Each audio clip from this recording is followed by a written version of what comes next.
Anna, my son called. His wife had just delivered a baby girl. My granddaughter.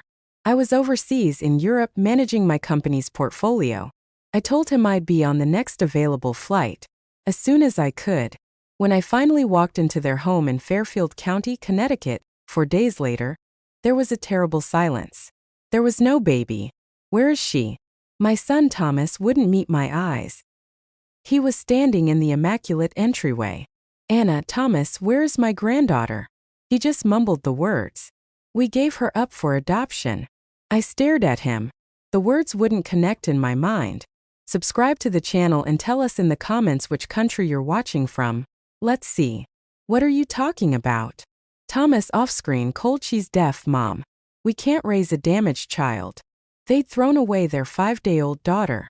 Discarded her. Rejected her because she couldn't hear. I begged them to tell me where she was, which agency. I promised I'd take her myself. Vanessa off-screen, sharp. The records are sealed, Anna. You have no legal rights. They had made absolutely certain I could never find her. My granddaughter was out there, alone, rejected by her own blood for being deaf. So, right there, in that cold house, I made a decision. I was going to learn her language. So that when I found her, the very first thing she'd see was a face and a pair of hands that had spent years preparing to understand her. To tell her she was wanted. That she always had been. My son thought the story ended that day. It was only the beginning. My name is Anna, and this is my story. Before we continue, please take a moment to leave a comment telling us where you're watching from, and subscribe to the Never Too Late channel. We're building a community of people who know that our best chapters can happen at any age. Now back to the story. The phone rang while I was reviewing my keynote slides in the Hotel Business Center in Zurich, 3 days before I was scheduled to speak at the European Luxury Property Summit. Thomas, over phone, excited, Mom. It's happening. Vanessa's in labor. My son's voice was excited and breathless. I closed my laptop. Anna. I'm getting on a plane, Christopher. Don't worry about the conference. Thomas. Slightly hesitant, it's the keynote, Mom. That's a big deal. She'll still be here. Come after. 4 days at most. I looked at the $24 million development plan on my screen. The contract was signed. The organizers had been planning this for months. I promised I'd be there as soon as I could. 4 days later, I landed at JFK, drove straight to Fairfield, and walked into that house, only to find that silence. They had done the paperwork while I was crossing the Atlantic. They had surrendered my baby girl. Thomas. We're not equipped to handle a child with special needs, Mom. My family wouldn't accept a defective grandchild in the family line. The word defective hung in the air like poison. Anna. Tell me the agency. I'll adopt her myself. Vanessa. Grandparents don't have standing. The records are sealed. They had checked. They had made sure. I put down the gift bag containing a small engraved silver locket I'd bought for her. I walked out. I drove until I found a motel off the highway in Stamford and checked in. I didn't cry for long. Grief turned quickly into a burning, cold resolve. Christopher was right about the law, but he was wrong about my resolve. I was staying. And I was going to find her. I immediately called my office manager in Toronto. Anna, over phone, Petra. I'm staying in the States indefinitely. Then I opened my laptop. I searched for private investigators in Connecticut. And then I searched for American Sign Language classes, the language of deaf people here. I found a beginner course starting next week at the library on Summer Street.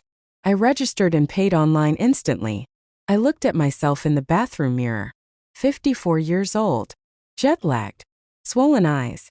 I didn't look like a warrior, but I was about to become one. I would learn to sign. So that when I found her, I could say in her own language that I had never stopped looking. The next morning, I found a small apartment on River Road. I signed a year lease. I then bought a large map of Connecticut at a bookstore. I took it back to the apartment and pinned it straight to the bedroom wall. I found red pushpins at an office supply store. I stuck the first pin in Greenwich where she was born, where they threw her away. Tomorrow I'd add more pins. Wherever the investigators told me to look, however many it took. I wasn't leaving until I brought my granddaughter home. The ASL class met Tuesday and Thursday evenings at the public library. 6 months after I'd pinned that first marker on my wall, I sat in a circle with 12 other students trying desperately to make my fingers spell the alphabet. My hands were stiff, resistant. They wouldn't cooperate. The teacher, a young deaf woman named Carla, demonstrated again. Her fingers moved smooth, quick, and elegant. Mine fumbled over the letter G. I couldn't hold the shape for H. Carla signed with Anna voicing for context practice.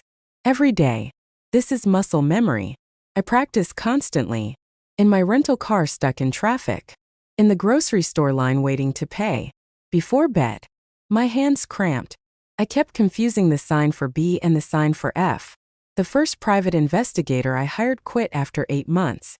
He said the trail was too cold, the records too sealed. The cost? I'd paid him nearly $40,000 and had nothing to show for it. I thanked him and immediately hired another one, doubling the budget. $80,000 was a small price if it brought me closer to her. I kept going to class twice a week. After the first year, I could hold basic conversations. My grammar was wrong half the time. I was still thinking in English structure, but I could ask questions and understand simple answers. I started attending deaf community events near Stamford, coffee meetups at a cafe downtown, a book club that met monthly. People were polite but cautious. A hearing woman, older, showing up, asking tentative questions about adoption, about deaf children. Some thought I was a social worker. Others kept their distance. But I kept showing up. I learned the customs. I learned to respect when someone preferred to sign rather than speak. I learned not to tap people on the shoulder to get their attention. That was rude. I learned that deaf culture had its own rich history and rules I needed to understand, not just a language to memorize. Eventually, a woman named Eliza started talking to me. She taught at a deaf school in Hartford.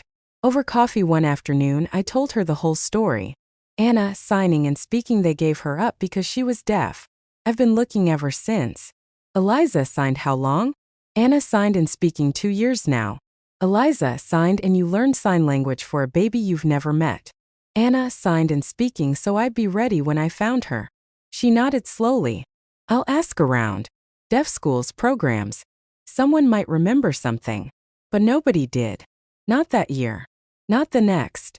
I drove to every adoption agency within 300 miles. I showed them the few details I had. A baby girl born in Fairfield County, surrendered at 5 days old, confirmed deaf. Most wouldn't talk to me. Privacy laws. Sealed records. Some were kind but firm. Others just pointed to the door. I visited orphanages and children's facilities in Connecticut, New York, Massachusetts, and Rhode Island. I walked through common rooms, my heart in my throat, scanning children's faces, wondering if any of them could be my Lillian. I asked administrators about deaf girls, about records from years ago. Hit dead ends everywhere. My second investigator found nothing after a year, and cost another $100,000. I hired a third one immediately. 5 years in. I'd been to over 300 facilities. I was 59. My sign language was fluent now. Fast signers still lost me sometimes, but I was immersed. I knew people in the deaf community across 4 states. They knew my story. Some helped when they could. Others thought I was chasing a phantom. One afternoon, I sat in my rental car outside a large facility in upstate New York. Another no. Another dead end. I put my head on the steering wheel and cried. A quiet, dry cry. She'd be 5 years old now. Walking, maybe communicating in whatever language she'd learned. Maybe she'd been adopted by a good family.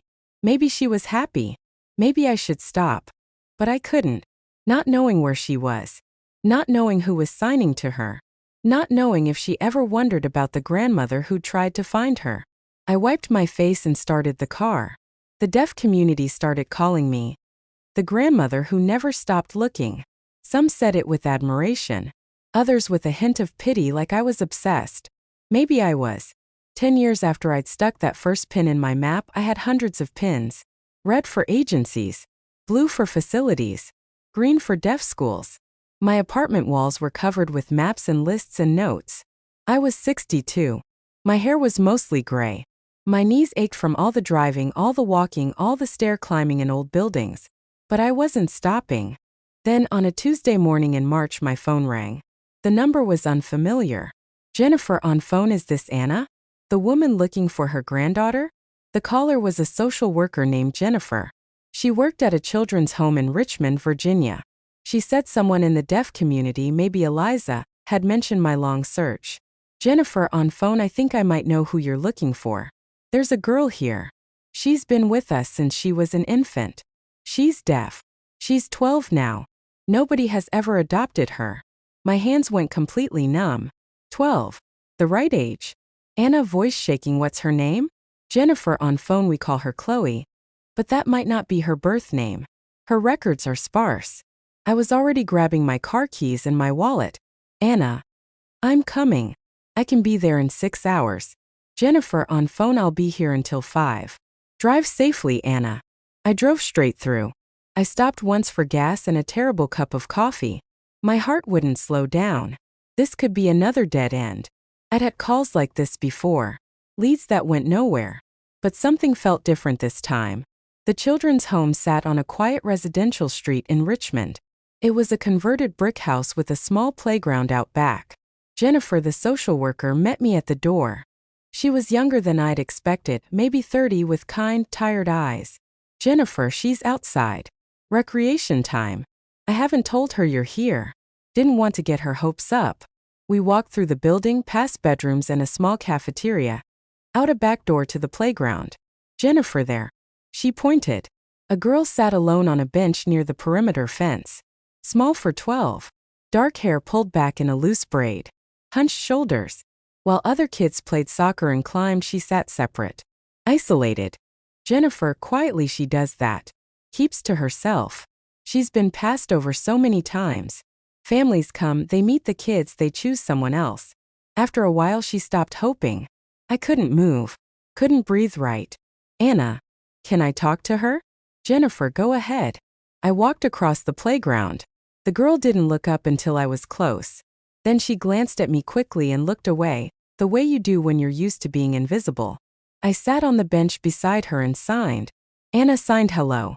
My name is Anna. Her head came up fast. Shock in her eyes. Adults didn't usually sign here. She signed back slowly, uncertainly. Jill is signed. I'm Chloe. Her signing was basic. Limited vocabulary. Functional, like someone who'd learned the bare minimum and never gotten to use it much. Anna signed, may I sit with you for a minute? She nodded. We sat quiet for a long moment. I watched her hands, her face, memorizing every feature. Then I noticed it. On her left wrist, visible where her sleeve had ridden up slightly, was a small birthmark, shaped distinctly like a tiny crescent moon. My son Thomas had the exact same mark in the exact same place. My throat closed up completely. Anna signed. Chloe, can I ask you some questions about where you're from? She shrugged, signed. Jill is signed. Don't know much. Been here always. Always since baby. I looked back at the building where Jennifer stood watching, then back at Chloe. Anna signed. I need to go talk to someone inside. But I'm coming right back. Will you wait here? She nodded, that same empty expression, like she'd learned not to expect anything to change. I walked back to Jennifer on legs that felt like jelly. Anna, I need to see her records. Everything you have. Jennifer pulled a thin file. Jennifer, reading from file, born in Fairfield County, Connecticut. Placed at 4 days old through a private adoption service. Arrived at this facility at 6 months when the agency's temporary foster care fell through. Deaf confirmed. No family contact. No adoption interest. The timeline fit. The location fit. The birthmark fit. Anna, I need a DNA test. I said. I think she's my granddaughter. Jennifer's eyes widened. Jennifer, you're serious? Anna, I've been looking for 12 years. I need to know for certain. It took 3 days to arrange through lawyers. 3 days where I drove back to Richmond every morning and sat with Chloe. We signed to each other. Simple conversations. She asked if I lived nearby. I told her I lived far away, but I traveled a very long time just to meet her. Ellie signed. Why? Anna signed because I've been looking for someone. Someone very important. The DNA results came back on a Friday. I was in my lawyer's office in Stamford when he opened the sealed envelope. Lawyer. 99.7% match. Anna. She's your biological granddaughter. I put my face in my hands and sobbed. 12 years. 12 years of searching and asking and hoping and nearly giving up, and I had found her. The adoption process moved faster this time. I had funds, I had a stable home in Toronto, no red flags. Chloe's caseworker supported it. The children's home supported it. Within 3 months, we were standing in a Virginia courthouse. The judge looked at Chloe. "Judge, do you understand what's happening today?" Chloe signed and the interpreter spoke. "Interpreter, for Chloe, Anna is adopting me. I get to leave here. Judge, how do you feel about that?" Chloe looked at me, then signed a single clear word. "L is signed good." We flew to Toronto the next week. Chloe sat by the window watching the clouds. "Anna signed, we'll have a fresh start in Canada. I promised I'd keep you safe." She nodded, then signed. "L is signed, why did you look so long?" I took her small, scarred hand and signed back. "Anna signed because you are my granddaughter, and I never stopped looking for family." She cried then. Silent tears. So did I. The plane lifted off. After 12 years in an institution, after a lifetime of being passed over, Chloe was finally coming home. The Toronto apartment, a spacious, sunny flat overlooking a park, felt too big at first. Chloe stood in the doorway of her new bedroom and wouldn't go in. She just stared at the soft duvet, the new desk, the window overlooking the Canadian street. "Anna signed, it's yours. Your room." She nodded but didn't move. That first month she barely looked at me. She kept her eyes down, flinched slightly when I moved too quickly. At dinner she ate fast, like someone might take the plate away before she was finished. In the mornings she'd be awake before me, sitting on her bed, fully dressed, waiting. I had hired a deaf consultant before we arrived. A woman named Miriam who helped me retrofit the flat. We installed a visual doorbell that flashed lights when someone pressed it, smoke alarms that strobed brightly, and improved lighting in every room so Chloe could see faces and hands clearly. Shutterstock. But the physical changes were easier than the emotional ones. Chloe's sign language was heartbreakingly basic, functional, just enough to get by. The facility had taught her the minimum, but not enough to truly communicate complex ideas or feelings. My signing was fluent after all those years of practice, but hers had gaps everywhere. We'd start a conversation and she'd freeze, not knowing the signs she needed. I'd fingerspell the words "afarivaho" and she'd nod. But I could see the wall rising between us. 3 weeks in, she signed "thank you" after I served her dinner. Unprompted. She just looked at me and signed it clearly. I had to leave the room so she wouldn't see me cry. It was the first time she had initiated any non-functional communication. The second month, I enrolled her at a specialized school for deaf students in North Toronto. I also arranged therapy twice a week with a counselor who specialized in adoption trauma and late-stage language acquisition. Chloe went to both without complaint. She came home tired and quiet. The other deaf students tried to include her. I'd watch during pickup. I'd see them signing to her, inviting her to sit with them at lunch. She would shake her head and sit alone. Her teacher, a kind man named Mr. Davies, pulled me aside one afternoon. "Amar." Davies signed and spoke, and she's struggling socially, Anna. The other students don't understand why she won't engage. They think she's rejecting them. Anna signed and spoke, and she spent 12 years being rejected. She doesn't trust safety yet. He nodded. "We'll keep trying. Be patient." I made mistakes. So many of them. I'd often talk while signing, what's called simcom, simultaneous communication, mixing English structure with ASL signs. One evening Mr. Davies called me. Mr. Davies on phone gently, "Anna, you need to sign pure American Sign Language at home. Not simcom. Not English on your lips while you sign. Chloe needs full language immersion to close those huge educational gaps. You're slowing her language acquisition down." I felt like I'd failed her again. Anna on phone, I didn't know. Mr. Davies on phone, now you do. It's fixable. So, I stopped speaking entirely when I signed to Chloe. Felt awkward at first, unnatural, like cutting off a limb. But Chloe's comprehension improved within weeks. 6 months in, Chloe had a meltdown over a complicated math assignment. She screamed.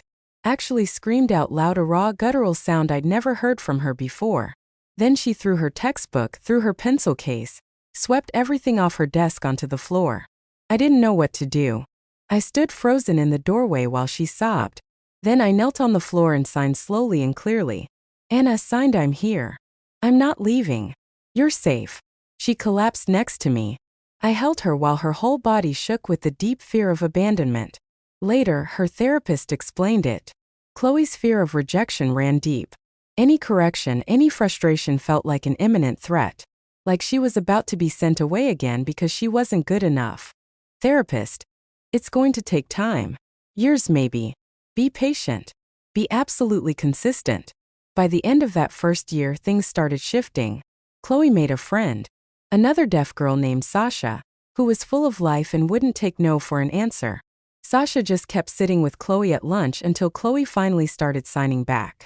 I learned visual parenting strategies. Always get Chloe's attention before starting a conversation. Use clear facial expressions. Don't stand with my back to windows where light would shadow my face and make lip reading harder. Chloe's education had massive gaps. She could only read at perhaps a second grade level. Math was worse. The facility had provided minimal schooling. I hired a private deaf tutor, a university student named Julian, who used pure sign language instruction. Chloe responded to him better than she'd responded to any hearing teacher. Slowly, she started catching up. The second year, Chloe joined the school's drama club. They performed stories and poetry entirely in sign language. I went to every rehearsal, every performance, watching Chloe on stage using her hands to paint vivid pictures in the air. I learned more about deaf culture from watching her. The beauty of it. The history. The community. This wasn't a disability. It was a language. A culture. A whole world I'd spent years learning about and was only now truly seeing. One evening, Chloe asked me to tell her about the search. How I'd finally found her. We sat in the living room and I told her everything. The phone call. The betrayal. The first pin on the map. 12 years of driving and asking and nearly giving up. Chloe cried. She signed. Chloe signed you didn't give up on me. Anna signed never. Not for one day. Chloe signed why? Anna signed because you are my granddaughter. Because you mattered. Because they were wrong about you. She leaned against me. Chloe signed I thought something was wrong with me. All those years. Every family that came and left. I thought I was broken. Anna signed you were never broken. By the third year, Chloe was thriving. 15 years old. Confident in ways I'd never imagined that scared 12-year-old could be. She performed in a regional sign language poetry competition. She didn't win, but she didn't care. She just loved being on stage. I'd become part of a community of deaf parents and advocates in Toronto. I went to meetups, advocacy events, and learned more every week about accessibility, about rights, about fighting systems that tried to diminish deaf people. One night, Chloe asked about her biological parents. We were making dinner together. She stopped chopping vegetables and signed. Chloe signed, why did they really give me up? I'd known this question would come eventually. I put down my knife. Anna signed because you're deaf. Honestly, they thought that made you damaged. They were wrong. But that is what they believed. Chloe signed, do you think they regret it? Anna signed, I don't know. I haven't spoken to them since. Chloe nodded slowly, then signed, her expression thoughtful. Chloe signed, their loss. I have you. My throat closed up. Anna signed, I have you too. The fourth year arrived faster than I expected. Chloe turned 16. We talked about her future. University, maybe. She wanted to study deaf education, help other deaf kids who'd grown up feeling exactly like she had. Anna signed, you'd be absolutely amazing at that. Chloe signed, you think so? Anna signed, I know so. Then on a Tuesday morning, an email arrived from an address I hadn't seen in 16 years. Thomas's name in my inbox made my stomach drop. I stared at the subject line for a full minute before clicking. It simply read, Family. My hand shook on the mouse. Thomas, email text Mom. I know we haven't spoken in 16 years. I know what happened was unforgivable. I've thought about it every single day. I don't expect you to respond, but I need to tell you something. Vanessa and I adopted a son. His name is Marcus. He's 18 now. A good kid. Probably better than I deserve. He's starting university and he asked about you. Asked if he had a grandmother. I told him yes, but that we'd had a significant falling out. He desperately wants to meet you. I know I have no right to ask. I know I don't deserve your time or your forgiveness, but Marcus does. He didn't do anything wrong. He deserves to know his grandmother. If you're willing, if you want to meet him, I'll make it happen. Whatever you need. I'm truly sorry, Mom. For everything. Thomas. I read it 3 times. Then I closed the laptop and walked to the window. A grandson. Thomas had adopted a son. After throwing Chloe away because she was deaf, he'd gone and adopted a boy. Kept him. Raised him for 18 years. The anger hit first hot and sharp. They decided Chloe was too damaged to love, but another child, chosen child, a hearing boy, was acceptable. Then came confusion. Why now? Why reach out after 16 years of silence? Then curiosity. This boy Marcus, 18 years old, he had asked about me. He wanted to meet me. Chloe came home from school an hour later. She found me still standing at the window. Signed, what's wrong? I got my laptop and showed her the email. I watched her face as she read. Her expression went carefully blank. When she finished, she looked up at me. Signed, a grandson? Anna signed, I didn't know. He never told me. Signed, they adopted him? Anna signed, yes. Chloe was quiet for a long moment.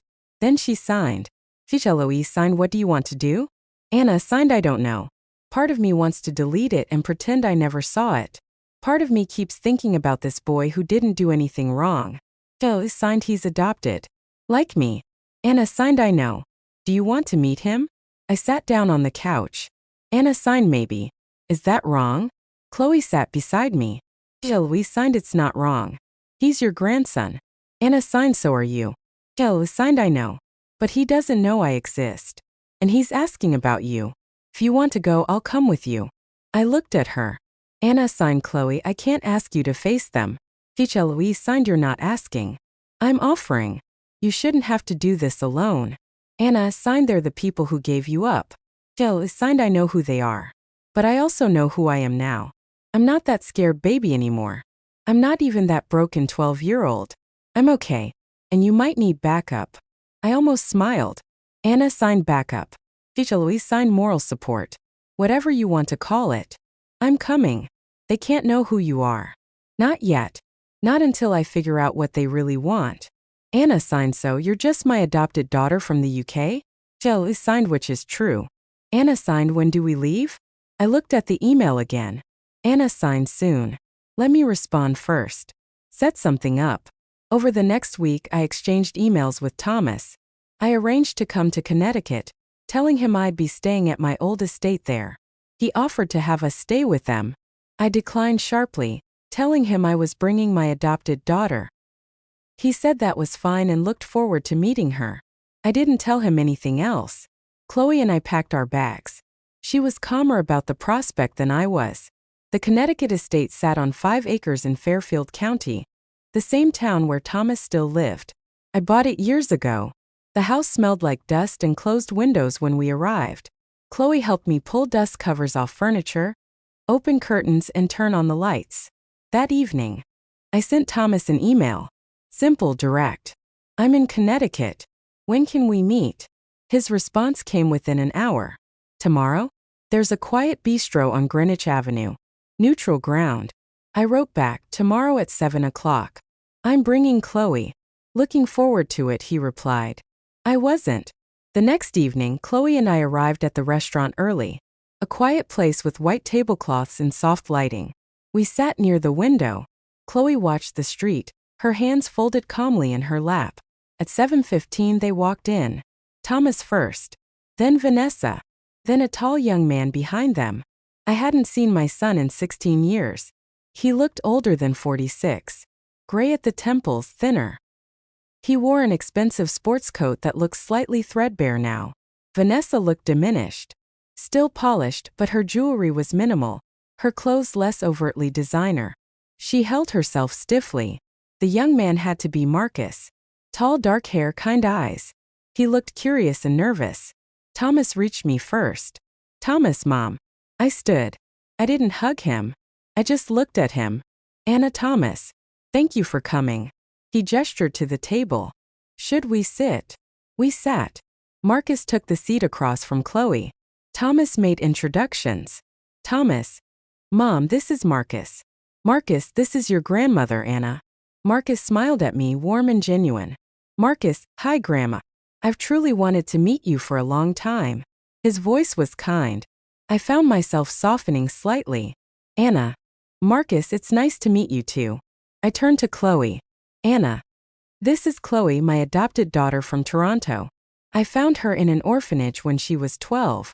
She's deaf. Marcus's face lit up immediately. He looked at Chloe and his hands came up, moving through signs. Marcus signed and spoke in hello. Nice to meet you. Chloe's eyes went wide. She signed back. Jill signed hi. You know sign language? Marcus signed and spoken a little. I'm really rusty. Studied it in high school. Your signing is very good. Chloe signed back a small correction on his hand shape. They both smiled. I watched Vanessa's face.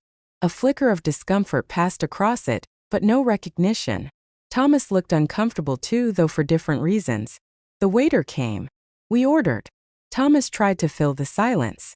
So, Mom, how have you been? How's the London? Or rather, the Toronto portfolio? Anna, fine. Thomas. I've regretted so much. What happened? How we left things.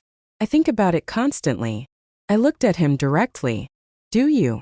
Thomas, yes. I was young. Stupid. I made terrible decisions. Vanessa touched his arm, but he kept going. I want to make it right, if that's even possible. I didn't respond. I turned my attention to Marcus instead. I asked him about university, about his plans. He lit up talking about the local community college, not an Ivy League. He wanted to study social work, maybe education. Anna. Why social work?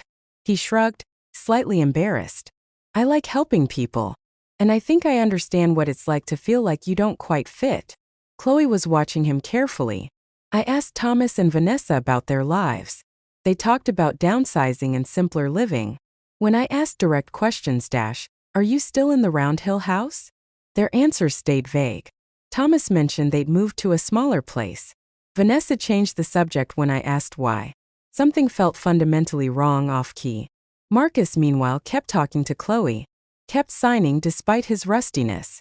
He asked her genuine questions about being deaf, about the orphanage, about Toronto. Marcus signed and spoke. And how long were you there? In the home? Jill signed my whole childhood. From when I was a baby until Anna found me. Marcus signed and spoken. That must have been incredibly hard. Jill signed it was. Marcus nodded. Something in his expression said he understood more than most people would. When dinner ended, Thomas asked if we could meet again. Marcus really wants to get to know you, Mom. And I'd like to if you're willing. I looked at Marcus. At his hopeful expression. We can meet again. Thomas's relief was visible. Maybe at your place next time, Mom? Less formal. Anna, fine. We scheduled it for the following week. Walking to the car, Chloe signed. Jill signed he's nice, Marcus. Anna signed yes. He's nothing like them. Jill signed I noticed he really knows sign language. Not perfectly, but he tried hard. Anna signed he did. The following week, Marcus brought flowers. Real ones, not expensive. A grocery store bouquet. For Grandma and Chloe, he said. Thomas and Vanessa made awkward small talk in the living room. I answered in monosyllables. Chloe sat quiet. After 20 minutes, Marcus asked Chloe if she wanted to see the garden. She looked at me. I nodded. They went out to the terrace while I sat with Thomas and Vanessa in increasingly uncomfortable silence. Through the window I could see Marcus and Chloe signing, laughing. A connection strong and immediate. Thomas followed my gaze. He's a good kid. We're very proud of him. I didn't respond. The next meeting Marcus came alone. He said his parents had errands but he wanted to visit if that was okay. It was more than okay. He and Chloe disappeared to the garden again. I watched from the kitchen window while I made tea. They sat on the stone bench, engrossed in conversation. The ease between them struck me. They looked like they'd known each other for years, not weeks. A month had passed since that first awkward dinner. Marcus had been coming to the estate every few days. Sometimes with Thomas and Vanessa, but more often alone. The bond between him and Chloe had deepened into something that looked like real siblings. They signed to each other constantly. It was a Thursday afternoon when everything changed. Marcus came over alone again, saying his parents were busy. He and Chloe went straight to the garden. I stayed inside. 2 hours passed. I looked out the window. They were still on the bench, but something was different. Marcus's shoulders were hunched. Chloe's hands moved fast, urgent. Even from this distance, I could see the tension. I waited another 30 minutes. Then the back door opened. They came in together. Marcus's eyes were red. Chloe's face was set in that careful blank expression she used when holding back emotions. They found me in the study. Ficha Louise signed, "We need to talk to you." I closed my laptop. Okay. They sat on the couch. I took the chair across from them.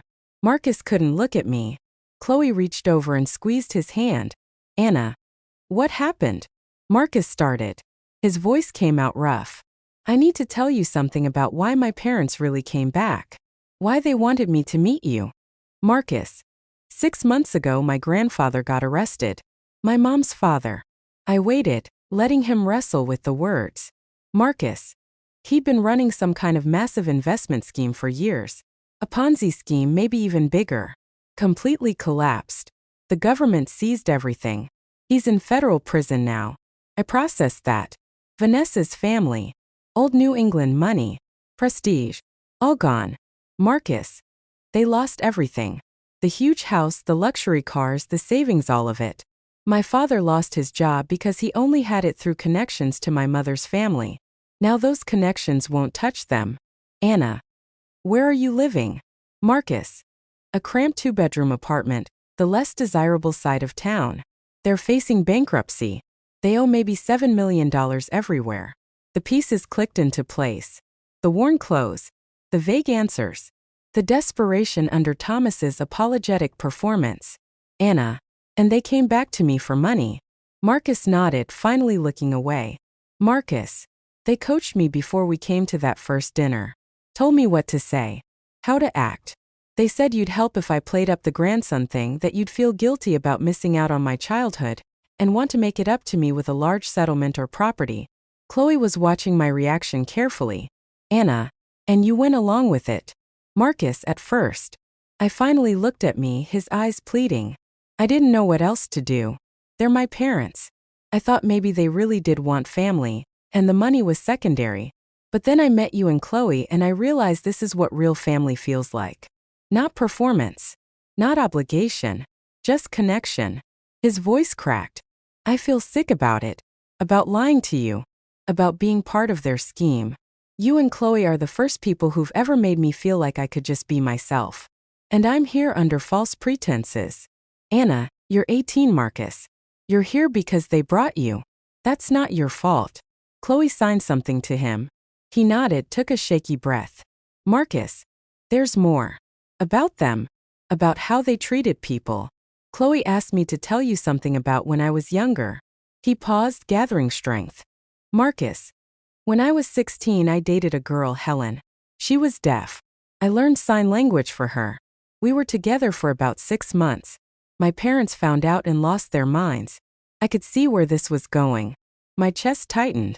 Marcus. They said I couldn't date those people, that it would ruin my prospects, that deaf people had their own world and I didn't belong there. They made me break up with her. I was 17. I did what they told me. His hands clenched. I've regretted it ever since. That's why my signing is rusty. I haven't used it since then. Couldn't stand thinking about Helen, about what I did. The room went quiet. Then Chloe started signing, her hands moving with fierce intensity. Marcus watched her hands. Marcus. She's saying I need to tell you something now. About her. I looked at Chloe. What is it? She took a deep breath, then signed and spoke at the same time. Joe signed and spoke, and I'm not just some adopted girl Anna found. I am your parents' biological daughter. Marcus's face went blank. Marcus, what? What are you saying? Chloe kept going, her hands steady, even though I could see her subtle trembling. Joe signed and spoke, and they gave me up for adoption when they found out I was deaf. I was less than 2 weeks old. Anna was flying from Europe to meet me. By the time she got here, I was already gone. They gave me to an agency and wouldn't tell her where. Marcus sat frozen, absorbing the information. Joe signed and spoke, and Anna searched for me for 12 years. Every orphanage, every agency, every deaf school. She finally found me when I was 12. I'd been in a facility my whole childhood. Nobody wanted to adopt a deaf kid. Marcus whispered no. That's not. They wouldn't. But he could hear the truth in his own voice. They would. They had. Marcus, they gave you away because you were deaf. And then they adopted me because I was perfect. Chloe nodded. Marcus stood up, sat back down, and put his head in his hands. Marcus. The same people who made me break up with Helen because she was deaf. They threw away their own baby for being deaf. Eloise. Signed, it's not your fault. Marcus, I know. He looked up. His face was wet with tears. But they kept me. They raised me. And you were alone in an orphanage for 12 years because they decided you weren't worth keeping. I couldn't speak. Watching Marcus process this, watching him connect the pieces. He stood up again, started pacing the study. I can't go back there. I can't look at them knowing this. Knowing what they did to Chloe. Knowing they only brought me here to manipulate you. He stopped in the middle of the room. Turned to face me. I'm 18. I can choose where I live. Can I stay here with you and Chloe? Anna. Of course you can stay, Marcus. This is your home now. His face crumpled in relief. Chloe stood up and hugged him tightly. He held on to her like she was the only solid thing left in his world.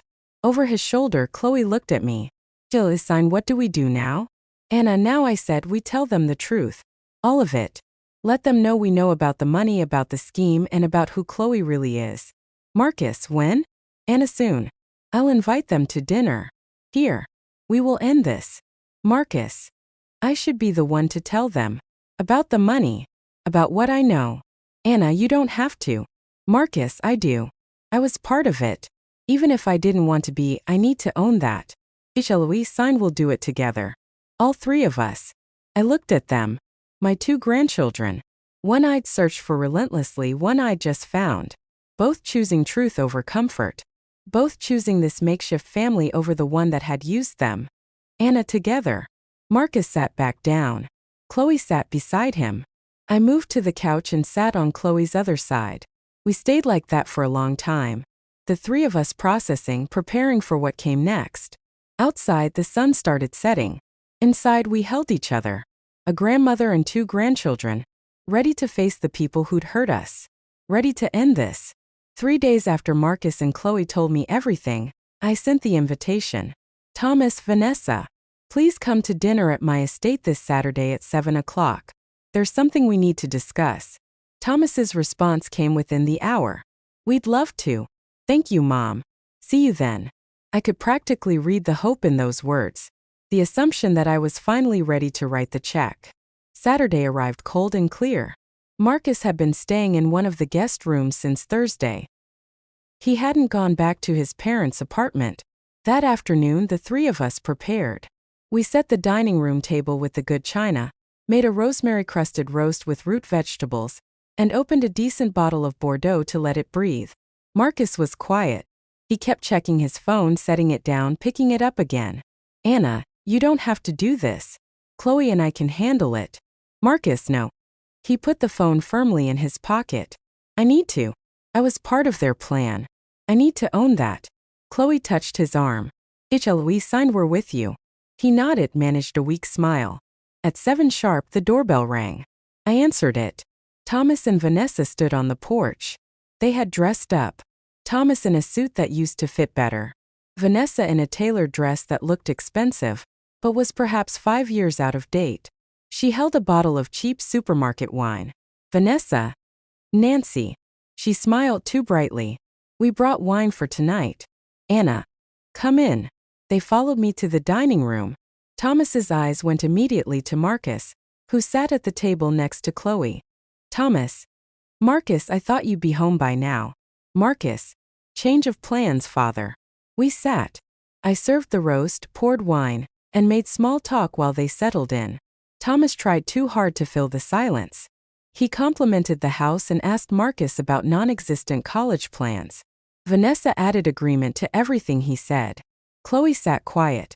Her hands, visible in her lap, were clenched tight. We ate. I let them relax. Let them think this was going the way they'd planned.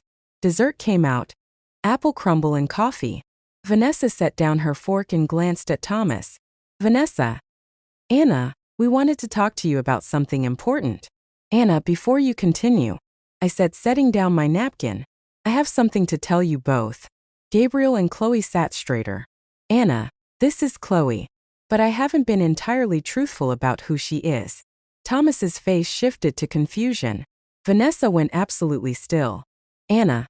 Chloe isn't just an adopted daughter I found 4 years ago. My voice came out steady. She was in that Virginia facility for 12 years before I found her. Since she was less than 2 weeks old. Vanessa's hand started shaking. Her fork clattered against the porcelain plate. Anna. Given up for adoption by parents who didn't want a deaf baby. Who thought she was damaged. Who wouldn't even tell the grandmother where she was. Thomas's fork stopped halfway to his mouth. Anna. I searched for her for 12 years. Every agency, every facility, every deaf program across 6 states. I learned sign language so that when I finally found her, I could communicate with my granddaughter in her own language. Vanessa, voice thin, panicked Anna, that's not what this is about. That's not. Anna. Her birthmark matched Thomas's. Same place, same shape. Her background matched the timeline.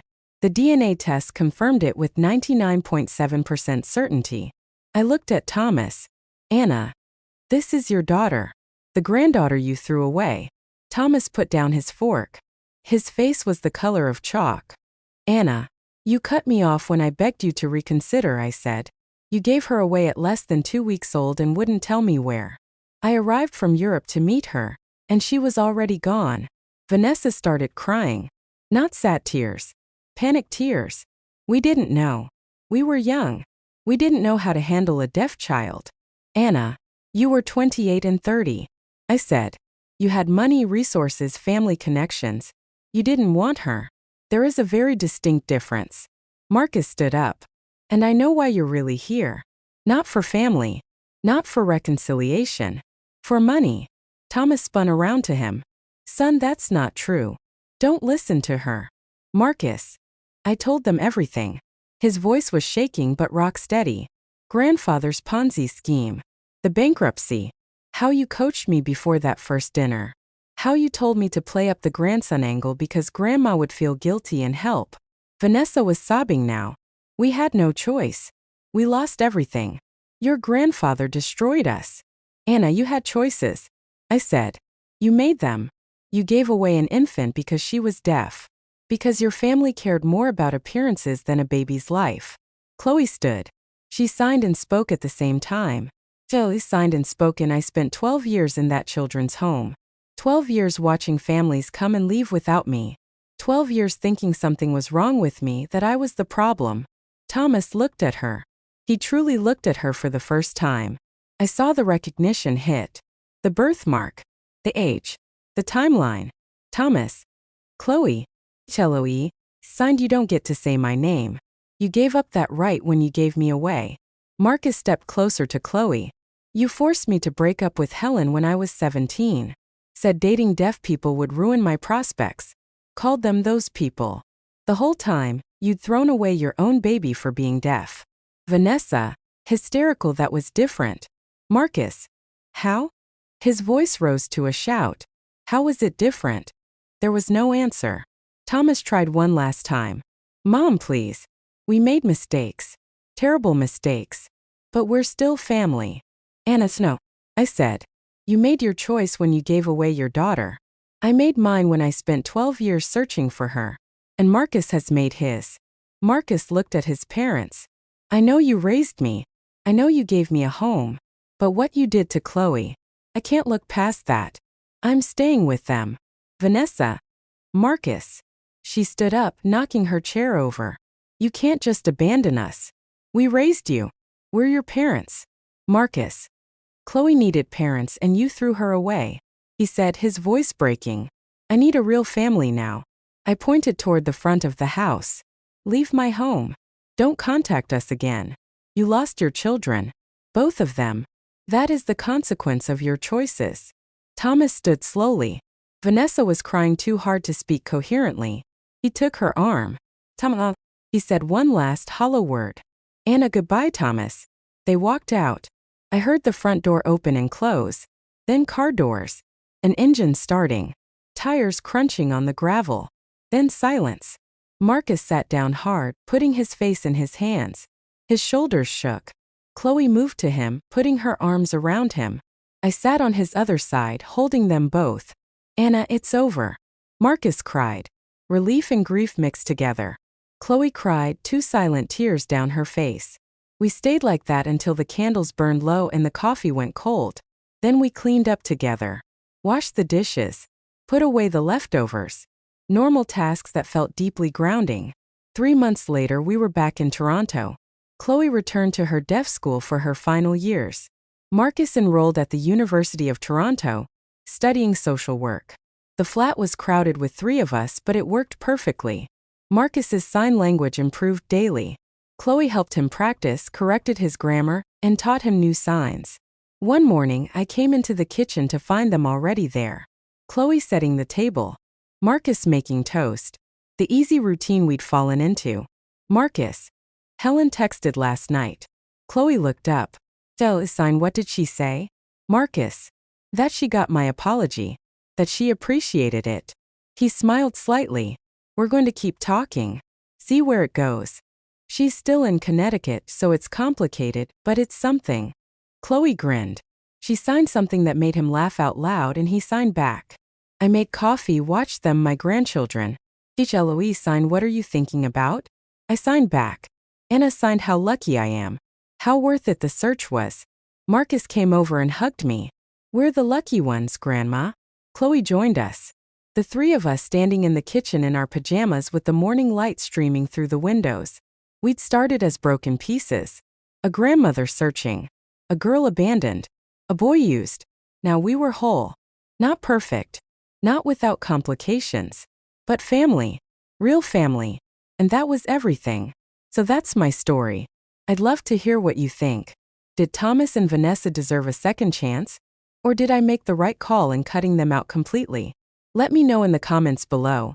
And please subscribe to the Never Too Late channel for more stories like mine.